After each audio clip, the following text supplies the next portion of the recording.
아이가 보통 서너 살이 되면 질문이 무척 많아진다고 합니다. 이런저런 엉뚱한 질문을 많이 하게 되는데요. 이때 부모님이 어떤 대답을 하느냐에 따라서 아이의 지능 발달에 큰 영향을 미친다고 합니다. 그래서 아무리 엉뚱한 질문을 해도 무시하지 말아야 되고 아이의 눈을 바라보면서 진지하게 대답해 주는 것이 좋다고 합니다. 한 서너 살 된 꼬마 아이가 신문을 보고 있는 아빠에게 질문하는 거죠. 아빠, 자동차 바퀴는 어떻게 돌아가는 거야?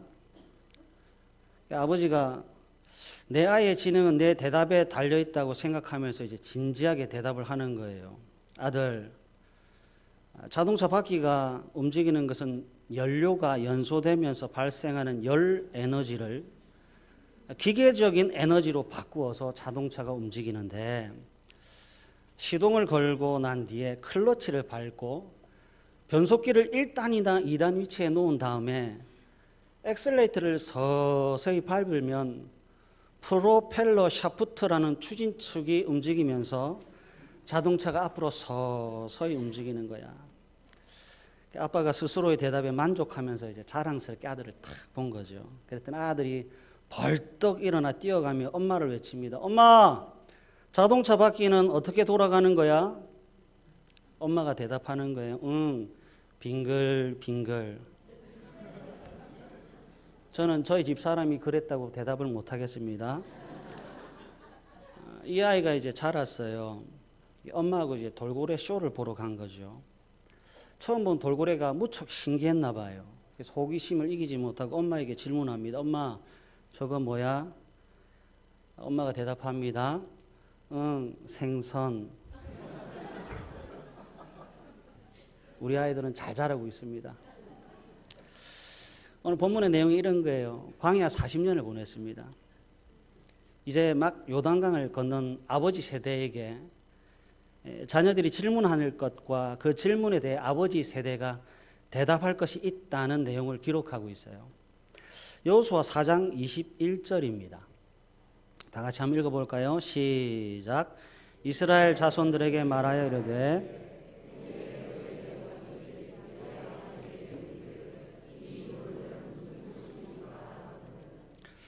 자손들이 질문할 것이 무엇인가 봤더니 돌들에 대해서 물어볼 것이라고 합니다. 그러면 무엇이라고 대답해야 되느냐? 22절에서부터 24절인데요. 우선 여호수아 4장 22절입니다. 다 같이 한번 읽어보겠습니다. 시작. 너희는 너희의 자손들에게 알게 하여 이르기를 이스라엘이 마른 땅을 밟고 이 요단을 건넜음이라. 아멘. 이 돌들이 뭐냐고 물어보면 이스라엘이 우리들이 마른 땅을 밟고 요단강을 건넜다라고 하는 증거라고 대답하라고 합니다. 계속해서 23절과 24절입니다. 또 한번 읽어보겠습니다. 시작. 너희의 하나님 여호와께서 요단물을 너희 앞에서 마르게 하사 너희를 건너게 하신 것이 너희의 하나님 여호와께서 우리 앞에 홍해를 말리시고 우리를 건너게 하신과 같았나니 이는 땅의 모든 백성에게 여호와의 손이 강하신 것을 알게 하며 너희가 너희의 하나님 여호와를 항상 경외하게 하려 하심이라 하라. 아멘. 여러분, 요단을 건넌 사건을 조금 더 앞서 있는 홍해를 건넌 사건과 동일하게 여기고 있습니다. 그 의미가 뭔가 봤더니 첫 번째, 여호와 하나님의 손이 강하답니다. 그래서 둘째, 너희의 하나님 여호와를 항상 경외하는 것에 있다고 합니다. 하나님께서 요단강을 마른 땅과 같이 건너게 하셨다. 그러니 너희는 어디를 가든지 하나님만 섬기고 하나님만 경외하라는 겁니다. 저는 오늘 본문을 쭉 읽으면서 그리고 묻고 답하는 내용을 가만히 들여다보면서 제일 먼저 든 생각이 이겁니다. 우리 아이들이 이런 질문을 대답할 때 이 부모의 마음은 어땠을까 하는 겁니다. 길갈에 세워진 돌에 관해 자녀들이 물을 때 요단강을 배가 아니라 마른 땅처럼 건넌 아버지가 어떤 기분으로 대답들을 했을까? 제2의 홍해 사건을 경험한 아버지들이 대답하면서 시무룩하고 무뚝뚝하고 무덤덤하게 대답을 했을까? 아니면 신바람 나게 침을 튀기면서 흥분하면서 설명했을까요? 전혀 모르는 것에 대한 질문이 아니고요. 자신이 직접 경험한 것이기 때문에 아마도 눈은 질문하는 아이들보다 훨씬 더 반짝반짝 빛났을 겁니다. 이 손은 설명한다고 가만히 있지를 못했을 겁니다. 발은 동동 구르면서 자신이 체험했던 현장성을 표현하기 위해서 애를 썼을 겁니다. 설명하면서 계속 웃었을 것이고요. 또 무척이나 많이 흥분하며 자랑스러워했을 겁니다. 여러분, 우리 주위도 한번 가만히 보십시오. 아빠가 엄마를 만났을 때 어땠느냐고 물어보면 대답할 준비를 하는 아빠의 얼굴에 미소가 살며시 떠올라요. 물론 아닐 수도 있습니다. 연애를 할 때 어떠셨어요? 프로포즈를 할 때 어떠셨어요? 결혼을 할 때는 어떠셨어요? 저는 연애할 때, 프로포즈 할 때, 결혼할 때를 떠올리면 여러분들은 모르겠지만 저는 무척이나 많이 행복합니다. 그렇게 안 보이나 보죠? 여자친구가 그렇게 듣기 싫어하는 군대 이야기, 축구 이야기, 심지어 둘을 합쳐서 군대에서 공을 찬 이야기를 하는 남자친구의 얼굴을 한번 떠올려보세요. 여자친구가 싫은 티를 팍팍 엄청나게 내고 있는데도 불구하고 남자는 전혀 동요하지 않고 아주 신바람나게 전쟁의 무용담처럼 이야기를 합니다. 왜 그렇죠? 남의 이야기가 아니라 내 이야기이기 때문에 그렇습니다. 남의 이야기라 내 이야기니까 공을 찬 이야기를 할 때도 상대방이 듣든지 안 듣든지 자신은 신바람나게 이야기를 하는 거예요. 강인데 배가 아니라 마른 땅처럼 건넜습니다. 기념비를 세웠고 아이들은 놀다가 뛰어와서 아빠에게 묻는 거예요. 아빠, 저게 뭐예요? 아이들은 하나님에 대해서 묻고 부모는 하나님에 대해 말합니다. 하나님 안에서 하나가 됩니다. 세대를 뛰어넘어 하나님 안에서 하나님으로 하나가 됩니다. 하나님을 날마다 묻고 하나님을 날마다 대답합니다. 그러니까 신앙은요, 지식 노름이 아니라 살아있는 경험입니다. 만약 이런 일들이 오늘 지금 나와 우리의 이야기라면 우리의 신앙이, 아니 나의 신앙이, 나의 삶에 좀 더 많은 변화가 있지 않았을까요?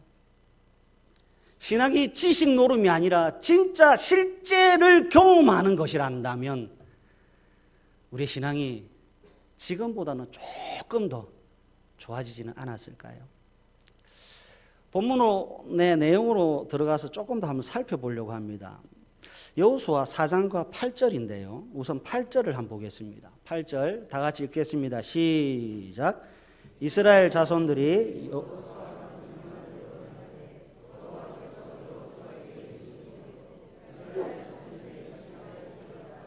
요단 가운데에서 12를 택하여 자기들이 유숙할 곳으로 가져다가 거기에 두었더라. 이스라엘 자손들의 지파의 수를 따라 요단 가운데에서 12를 취했습니다. 요단 가운데에서 이스라엘을 상징하는 12지파의 12돌을 취했습니다. 물이 흐르고 있는 가장 깊은 곳에서 12돌을 취했습니다. 그리고 그것을 가져다가 자신들의 숙소, 자신들의 진영에 세워 놓았습니다. 계속해서 9절입니다. 다 같이 한번 읽어볼까요? 9절 시작. 여호수아가 또 요단 가운데 곧 언약궤를 맨 제사장들의 발이 선 곳에 12를 오늘까지 거기에 있더라. 아멘. 돌을 어디에 세웠다고 하죠? 요단 가운데 곧 언약궤를 맨 제사장들의 발이 선 곳입니다. 그러니까 12돌을 세운 곳은 한 곳이 아닙니다. 두 곳입니다. 한 곳은 길갈의 진영이고 다른 한 곳은 물이 흐르는 요단강 가운데입니다. 세운 돌의 크기가 어느 정도인지는 잘 모르겠습니다. 5절을 보니까 장정이 어깨에 맬 정도의 크기라고 하니까 작으면 한 20kg, 많아도 한 50kg 미만일 것 같습니다. 이 돌이 얼마나 화려한지 그리고 얼마나 귀한 돌인지는 모르겠습니다. 제가 성경을 통해 아는 것은 강 가운데 있던 12돌을 취해서 길갈 진영에 세웠고 또 12돌을 물이 흐르는 요단강 가운데 세웠다는 것은 제가 확실하게 압니다. 참 희한해요. 12돌이 하나는 육지에 있고 12돌이 하나는 강물 아래에 있습니다. 한 곳은 물 위에 세운 기념비고 한 곳은 물 아래 세운 기념입니다. 물 위에 증거가 하나 있고 물 아래에 증거가 있습니다. 헷갈려 하지 마시고 잘 따라오십시오. 말씀을 한 군데 더 한번 찾아볼게요. 여호수아 10장 15절하고 10장 43절입니다. 여호수아 10장 15절 43절인데 15절 다 같이 한번 읽어볼까요? 시작. 여호수아가 온 이스라엘과 더불어 길갈 진영으로 돌아왔더라. 아멘. 43절입니다. 시작. 여호수아가 온 이스라엘과 더불어 길갈 진영으로 돌아왔더라. 아멘. 희한하죠? 15절, 43절 두 절이 토시 하나 틀리지 않고 똑같습니다. 15절은 여호수아가 기브온 사람들을 구하기 위해서 출정했다가 다시 길갈로 돌아온 기사이고요. 43절은 가데스 바네아에서 가사 고센 땅까지 정복 전쟁을 치르고 다시 길갈 진영으로 돌아온 기사입니다. 길갈에서 기브온까지 거리가 한 20km가 넘습니다. 길갈에서 가데스 바네아와 고센까지 거리는 수백 킬로가 넘습니다. 생각해 볼 것은 여호수아와 이스라엘 백성들이 수십 킬로가 넘는 곳으로 정복 전쟁을 떠났다가 굳이 다시 길갈로 돌아올 이유가 무엇이냐 하는 겁니다. 떠나서 정복해서 수십 킬로, 수백 킬로를 갔다가 다시 수백 킬로를 돌아옵니다. 길갈에 무슨 대단한 것이 있다고 돌아가야 하는가 하는 거죠. 길갈로 돌아온 이스라엘 백성들이 보기 싫어도 어쩔 수 없이 보게 되는 것이 있습니다. 수많은 전쟁을 치르고 자신들의 진영으로 돌아와 그들이 제일 먼저 그리고 자주 많이 보게 되는 것이 있습니다. 12돌입니다. 물 위에 12돌과 물 아래에 12돌을 봅니다. 그럼 보십시오. 이스라엘 백성들이 물속에 잠긴 12돌을 보면서 어떤 것을 깨달았을까요? 또 보십시오. 이스라엘 백성들이 물 위에 12돌을 보면서 또 무엇을 깨달았을까요? 하늘에 계신 하나님은 물 위와 물 아래의 12돌을 통해서 당신의 자녀들에게 어떤 말씀을 하고 싶었을까요? 이스라엘 백성들이 물속에 잠겨있는 12돌을 보며 생각합니다. 저 물속에 있는 12돌이 상징하는 것은 우리 12지파이구나. 그러면서 깨닫는 거예요. 우리 모두는 죽었다. 우리의 모든 것이 저곳에 죽었다. 40년 동안의 불신앙이 죽었다. 따라서 불신앙으로 인해 생겨났던 모든 불평과 원망과 그리고 불만도 죽었다. 불신앙으로 인해 생겼던 염려도 죽었고 근심도 죽었고 걱정도 죽었고 눈물도 저 물 아래 다 죽었다. 불신앙의 죽음을 확인했습니다. 그리고 이제 시선을 옮겨 자신들의 진영 위에 있는 물 위의 12돌을 바라봅니다. 요단강 가운데서 가져와 자신들의 진영에 세운 12돌을 보는 거죠. 그리고 깨닫습니다. 이제 살았구나. 이제 우리에게 소망이 있구나. 물 아래에 있던 12돌을 통해 자신들의 죽음을 봤습니다. 그리고 물 위에 12돌을 통해서 그들은 생명과 소망을 보게 됩니다. 물 아래의 12돌과 물 위의 12돌을 통해서 그들은 죽음과 생명을 매일매일 경험합니다. 그러자 그들에게 강력하게 다가온 한 존재를 의식하지 않을 수가 없습니다. 하나님입니다. 저 12돌이 사라지지 않는 한 하나님은 우리가 가는 어느 곳에서든지 우리와 함께한다. 우리를 살리셨고 우리를 구원한 그 강력한 능력의 하나님이 언제나 어디서나 우리와 함께 하신다. 따라서 우리는 언제나 승리하실 것이고 우리는 어디에서든 찬양으로 하나님께 노래할 것이다. 이스라엘 백성들이 물 위의 돌과 물 아래의 돌을 통해 깨달은 것은 임마누엘, 하나님이 참으로 우리와 함께 하신다. 따라서 우리는 행복자다.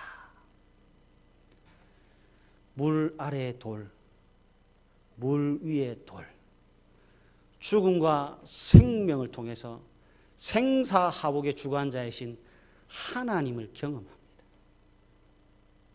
물 아래의 돌을 보면서 우리는 죽을 수밖에 없다. 물 위의 돌을 통해서 우리는 날마다 살아난다. 하나님이 우리와 함께 하신다. 1987년 12월 25일 성탄절 제가 세례를 받았습니다. 교회를 출석한 지 1년이 지났다는 뜻으로 머리에 물을 붓는 행위로서의 세례가 아니라 불신앙의 모든 것이 죽었다는 뜻, 그리고 새로운 생명의 탄생이라고 하는 표와 인침의 세례를 받았습니다. 오늘 읽었던 본문으로 표현하면 물 아래에 돌을 세웠고요, 물 위에 돌을 세우는 것이 세례입니다. 예수님과 함께 죽고 예수님과 함께 살아났다는 것을 기념하는 이 돌 세우는 작업이 세례라는 뜻입니다. 제가 세례를 받았고요, 물 아래 12돌과 물 위에 12돌을 쌓은 지 30년이 지났습니다. 그동안 많은 변화가 있었습니다. 결혼을 했고 자녀가 둘 생겼습니다. 이제 제게 아주 큰 고민이 생겼습니다. 아이들이 묻습니다. 아빠, 예수님은 어떤 분이시죠? 그분은 아빠에게 어떤 일을 하셨어요? 뭐라고 대답해야 될까요? 진짜 대답을 잘 해야 될 텐데. 행복호가 참 기분 좋은 고민입니다. 그런데 제가 두렵고 떨리는 진짜 고민은 따로 있습니다. 뭐냐면 딸도 아들도 소은이도 희찬이도 예수님에 대해서, 하나님에 대해서, 성령님에 대해서 묻지 않는 겁니다. 명색이 목사인데 이런 나에게 두 아이가 삼위 하나님에 대해 아무것도 묻지 않는다면 어떻게 할까요? 남들처럼 많이 가지지 못하고 넉넉하지 못하지만 제게 있는 모든 것을 바꿔도 바꾸지 않을 예수님에 대해 묻지 않는다면 저는 어떻게 합니까? 제가 슬프고 제가 두려운 것은 우리 아이들에게 남들보다 좋은 옷, 남들이 부러워할 멋진 차, 남들이 부러워할 멋지고 아름다운 집을 사주지 못하는 것이 아니라 우리의 아이들이 하나님에 대해 아무것도 물어보지 않는 겁니다. 어리석은 자는 그의 마음에 이르기를 하나님이 없다고 시편 기자는 말씀하고 있는데 이 어리석은 일이 이 목사의 가정에 일어나면 어떻게 하지요? 여호와를 자기 하나님으로 삼는 백성은 복이 있다고 말씀하시고 야곱의 하나님을 자기의 도움으로 삼으며 여호와 자기 하나님에게 자기의 소망을 두는 자는 복이 있다고 말씀하세요. 여호와는 정의의 하나님이시라 그를 기다리는 자마다 복이 있다고 말씀을 하세요. 나는 목사입니다. 그래서 세상의 1등이 되는 길은 모르지만 예수님이 길과 진리와 생명의 길임은 압니다. 어떻게 하면 명성을 떨치는지는 모르지만 예수 믿으면 생명책에 기록되는 줄은 압니다. 어떻게 하면 백살을 건강하게 잘 살게 되는지는 모르지만 예수 믿으면 영원한 생명을 얻는 줄 압니다.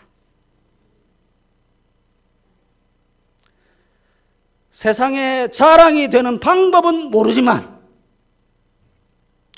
예수 그리스도의 십자가는 하나님의 칭찬이요 자랑임을 압니다. 예수를 믿으면 죽어도 사는 줄 알고, 예수 믿으면 하나님 앞에서 유명한 자가 되는 줄 알고, 천금 만금을 모는 방법은 모르지만 예수 믿으면 하늘의 보화를 쌓는 줄은 압니다. 나는 목사입니다. 그래서 예수밖에 줄 것이 없습니다. 나는 성도입니다. 그래서 제게 유일한 보배는 예수님밖에 없습니다. 나는 목사요, 나는 성도이기에 예수 그리스도가 유일한 기업이요, 자랑이요, 전해줄 유산입니다. 그런데 삼위 하나님에 대해 묻지 않고 받지 않고 채우기를 싫어하면 어떻게 합니까?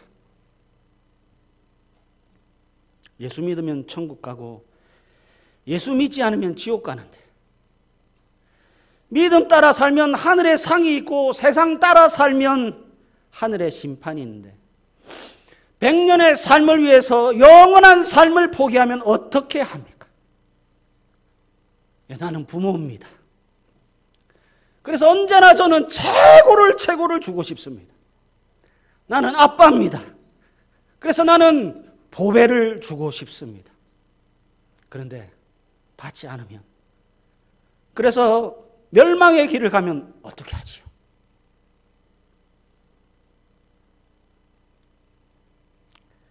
이스라엘 백성들이 망했습니다. 그것도 철저히 망했습니다. 왜냐하면 기념비가 사라졌기 때문에 그렇습니다.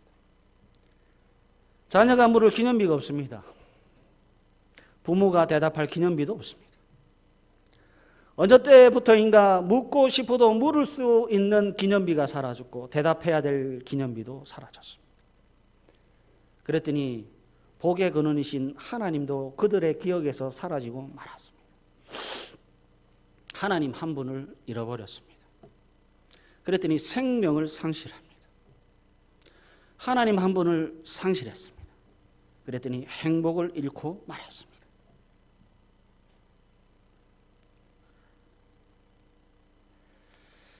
이제 우리는 성경을 통해서 역사를 배웠습니다. 이제 우리 물 아래에 12돌을 좀 쌓아야 되고, 이제 우리는 다시 물 위에 12돌을 쌓아야 합니다. 나는 죽었다. 하지만 나는 다시 살아났다는 기념비를 세워야 합니다. 물 아래 12돌을 세워야 하고 물 위에 12돌을 세워야 합니다.